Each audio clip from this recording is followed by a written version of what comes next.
영화두 교황은 2005년부터 2013년까지 8년간 교황으로 재임한 베네딕토 16세와 그를 이은 프란치스코 교황의 이야기를 다뤘습니다. 베네딕토 16세 전 교황을 연기한 배우는 바로 대사 한 줄 한 줄마다 모든 표정과 손짓을 연구하는 것으로 유명한 안소니 호킨스가 맡았습니다. 무수히 많은 명연기를 펼쳤지만 가장 유명한 건 역시 양들의 침묵 속 식인 정신과 의사 한니발이겠죠.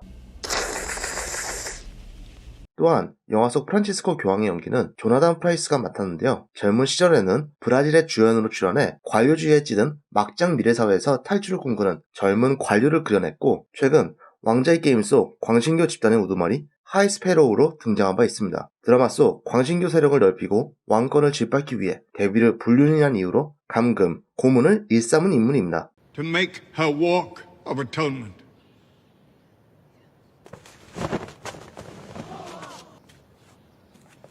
Shame. Shame. Shame. Shame. 교황을 맡아서는 절대 안 될 것 같은 캐릭터를 연기한 이 둘은 각각 영화 속 베네딕토 16세 교황과 프란치스코 교황의 연기를 거의 완벽하게 소화해냈습니다. 두 분 모두 신들린 연기력을 보유하고 계실 뿐 아니라 심지어 외모마저도 너무 비슷했어요. 실제 조나단 프라이스는 프란치스코 교황이 즉위하자마자 아들에게서 아빠가 교황이 된 거 아니냐는 질문을 받기도 했다죠. 베네딕토 16세 교황은 실제 뛰어난 지식과 인격으로 유명하지만 스타워즈 속 황제라든가 혹은 드래곤볼의 피콜로가 연상되는 다크포스의 외모로 유명하죠. 그래서인지 한니발 박사 얼굴과 상당히 닮았습니다.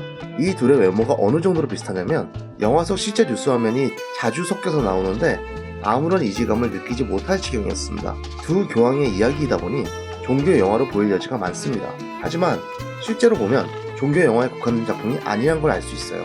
실제 보수적인 학구파 교황으로 알려진 베네딕토 16세 교황과 활발한 종교활동을 펼치는 진보적인 교황으로 알려진 프란치스코 교황 간의 우정과 협력에 집중하고 있습니다. 광고에서는 이 영화를 실화라고 말하고 있는데 실제로 보면 실화에서 영감을 받은 가상의 이야기임을 알 수 있습니다. 두 분이 같이 축구 경기를 봤다든가 피자를 같이 드신 일은 없었다고 하네요. 이 영화의 감독을 맡은 페르난도 메이렐리스는 과거 시티 오브 가드에서 선보인 스타일리시한 카메라 워크와 재치있는 연출을 이 영화에서도 선보입니다. 엄격 근엄해 보이는 바티칸 시티의 모습을 브라질의 범죄 도시를 그리듯 굉장히 거칠고 낯설면서도 상당히 에너지틱하게 담아냈어요. 그래서 상당히 신선하고 놀라웠습니다. 이 리뷰를 위해 스포일러를 많이 할 것 같은데요. 사실 이 영화는 스포일러를 들어도 큰 상관이 없을 것 같습니다. 실제 널리 알려진 두 교황의 이야기니까요. 물론 스포일러에 민감하신 분이라면 보고 오시기를 추천드립니다. 요한 바오르 2세에 이어 265대 교황을 지낸 베네딕토 16세는 교황청 내부에서 커지는 개혁의 목소리를 잠재우고 엄격한 기준을 바탕으로 가톨릭 신앙 수호에 나섰습니다. 하지만 그의 보수적인 행보는 수많은 신도들로 하여금 가톨릭을 떠나게 만들었고, 심지어 교황청의 금융비리, 성추문 은폐 의혹 등이 터집니다. 그 결과 교황으로서의 입지가 흔들리는 것은 물론 본인이 평생 동안 함께했다고 생각한 성령의 존재마저 느낄 수 없게 됩니다. 그는 결국 자신의 은퇴를 고려하게 되고 차기 교황 후보로 평판이 좋은 호르헤 마리오 베르고글리오 추기경을 생각하게 됩니다. 직접 그를 만나 이야기해보고 그를 후대 교황으로 고려해보기로 한 것이죠.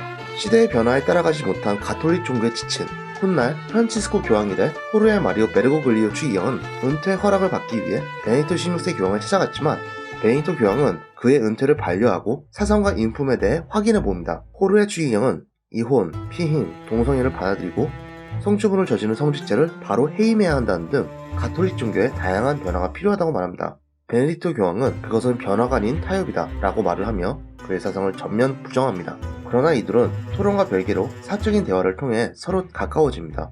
베네딕토 교황은 자신이 즐겨보던 텔레비전 쇼 에비로드에서 녹음한 앨범 이야기를 나누며 호르헤와 친밀한 관계를 쌓아가죠. 오랫동안 밥도 혼자 먹으며 스스로를 고립시켜왔던 베네딕토 교황은 간만에 호르헤 추기경을 만나 진솔한 대화를 나누며 마음이 편안해지기 시작합니다. 바티칸에서 다시 만난 베네딕토 교황은 호르헤 추기경에게 자신이 처한 상황을 말하며 자신이 퇴임한 후 호르헤가 차기 교황이 되기를 바란다고 말합니다. 그러자 호르헤는 난 교황이 될 수 없다며 시대의 흐름에 따라 군부 정권에 타협했던 과거를 말합니다. 저도 이 영화를 통해 알았는데요. 1976년 아르헨티나에는 호르헤 라파엘 비델라라는 군인이 좌익 세력의 폭력적 위협이 심각하다며 쿠데타를 일으켜 정권을 잡고 대통령이 되었습니다. 그는 당시 남미 다른 나라들과 손을 잡고 소위 좌파 척결을 목표로 하는 콘도르 작전을 펼쳤습니다. 훗날 이는 더러운 전쟁이라 불리게 됩니다. 군부가 좌파 인사를 색출하기 위해 벌인 이 작전으로 민간인 10만여 명이 죽고 40만여 명이 고문을 당했다고 합니다. 이 중 가톨릭 신도만 3만 명에 달했다고 하네요. 비델라 대통령이 정신나간 학살로 목숨을 잃는 신부가 들자 희생자를 줄이기 위해 호르헤는 비델라 대통령을 찾아가 자신들이 대통령에게 반대하지 않겠다고 했지만 호르헤를 따르는 예수의 신부들은 이에 실망합니다. 그들은 호르헤의 명령에 불복해 독재 정권에 맞서다 납치, 고문을 당하게 됩니다. 호르헤 추기경은 그 사건으로 아르헨티나 내부에서도 자신에 대한 평가가 극과 극으로 나뉘기에 12억 신도를 이끄는 교황이 될 수 없다고 말합니다. 베네딕토 교황은 그런 그에게 납치 고문당한 신부 이외 다른 신도들을 무자비한 학살로부터 구하기 위해 남몰래 활동한 점, 그 사건 이후 속죄하는 마음으로 빈민들을 굽어 살피고 그들의 뜻을 위해 일한 점 등을 대며 그의 죄를 사하고 용서해줍니다. 베네딕토 교황도 호르에게 자신의 잘못을 고백하며 고해성사를 부탁하는데요. 그것은 바로 성추문 사건 은폐 시도에 관한 것이었습니다. 교황의 권위와 안녕을 위해 그런 끔찍한 사건을 은폐하려 한 이후 그는 성령의 존재를 느끼지 못하게 된 것이었습니다. 호르헤 추기경은 베네딕토 교황을 용서합니다. 둘은 지난날의 잘못을 뉘우치고 속죄를 하기로 합니다. 이렇게 상당한 파장을 일으키는 사회적 문제 앞에서 고통받고 방황하던 두 사람은 서로가 짊어지고 있던 마음의 짐을 내려놓고 앞으로 나아갈 힘을 얻게 됩니다. 그리고 호르헤 추기경은 베네딕토 교황의 바람에 따라 프란치스코 교황으로 즉위하게 됩니다. 영화에서 말하는 변화는 사실 필수적인 걸지도 모릅니다. 물론 그 변화 과정에서 하나님의 뜻을 저버리는 타협을 하게 될 수도 있겠죠. 영화는 이 둘의 대화를 통해 교황 역시 신이 아닌 인간일 뿐이며 변화와 타협의 기로에서 늘 고뇌한다는 것을 말하고 있습니다. 또한 그런 고뇌는 혼자의 힘으로 해결할 수 없다는 것을 말하고 있죠. 가톨릭 신앙에서 가장 중요한 가치가 믿음, 희망, 사랑이라고 하는데요. 보수와 진보를 두고 대치하던 두 교황 간의 믿음, 희망, 사랑이 보다 더 나은 가톨릭의 미래를 열어갈 것을 암시하고 있습니다. 이 영화의 가장 매력적인 부분이라 한다면 역시나 두 배우의 연기에 있다고 생각합니다. 사실 상당히 지루해질 가능성이 큰 이야기라고 봅니다. 워낙 조용히 근엄하게 예의 지키며 이어가는 대화가 이해하기 어렵고 지루해질 가능성이 크다고 생각하는데 이 두 배우는 귀여워 보일 지경으로 재미나게 또 매력있게 베네딕토 교황과 추기경의 모습을 그려냅니다. 두 교황이 같이 탱고를 추고 같이 축구 경기를 보며 맥주를 마시는 장면이 나오는데 이게 전혀 어색하거나 자기적인 느낌이 들지 않고 재미있었어요.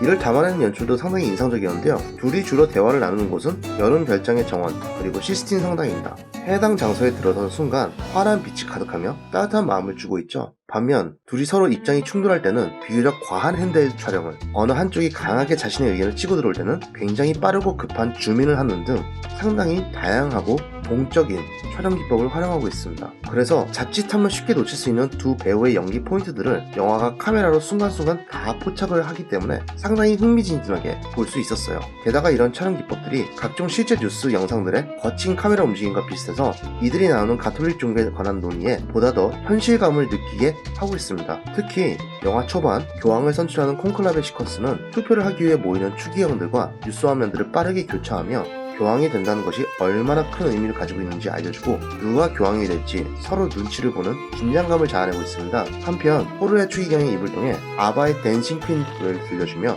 이들의 선거운동을 상당히 재미나게 또 현실감 있게 그려냈어요. 하지만 반대로 연출의 감독의 의도가 너무 많이 반영된 것 같아서 객관성이 좀 떨어지는 것 같은 생각이 들었습니다. 두 교황이 나누는 이야기 중에는 논란이 될 만한 부분이 상당히 많다고 생각하는데요. 논란으로 빠질 여지가 있는 부분은 과감하게 생략하고 변화와 타협에 관한 이야기에만 집중하고 있는 것 같아요. 달대로 베네딕토 교황이 성추문 사건을 은폐했던 고백하는 장면이 있는데요. 엄청나게 큰 사건을 언급하는데 자세한 대사는 무음으로 처리하고 서로 반성하고 용서하고 속죄하지 않은 고해성사의 연출로 풀어버렸습니다. 물론 영화의 주제와는 조금 거리가 있는 상당히 무거운 이야기이긴 하지만 영화는 관객에게 다른 주제에 대해 생각할 여지를 완전히 없애면서까지 두 교황의 이야기만 다룬 것 같아서 조금은 불편했습니다. 영화 두 교황은 신이 아닌 두 명의 인간들이 서로의 부족함을 이해하고 용서한 끝에 교황으로 변화하는 과정을 그린 영화입니다. 천주교 신자는 아니지만 천주교를 좋은 종교라 생각하던 저로서는 이 영화를 통해 앞으로 가톨릭 종교가 보다 더 나은 방향으로 변화해 나갈 것이라는 믿음을 얻은 것 같아요. 몇 가지 아쉬운 점은 있었지만 두 배우의 도플갱어나 다름없을 지경인 열연과 속도감 있는 연출로 상당히 흥미진진하게 볼 수 있었습니다. 무엇보다도 이 영화가 다루고 있는 주제인 변화와 타협의 갈등은 꼭 천주교에만 국한된 것이 아니기에 모든 분들이 영화를 보고 감동할 수 있을 것 같습니다.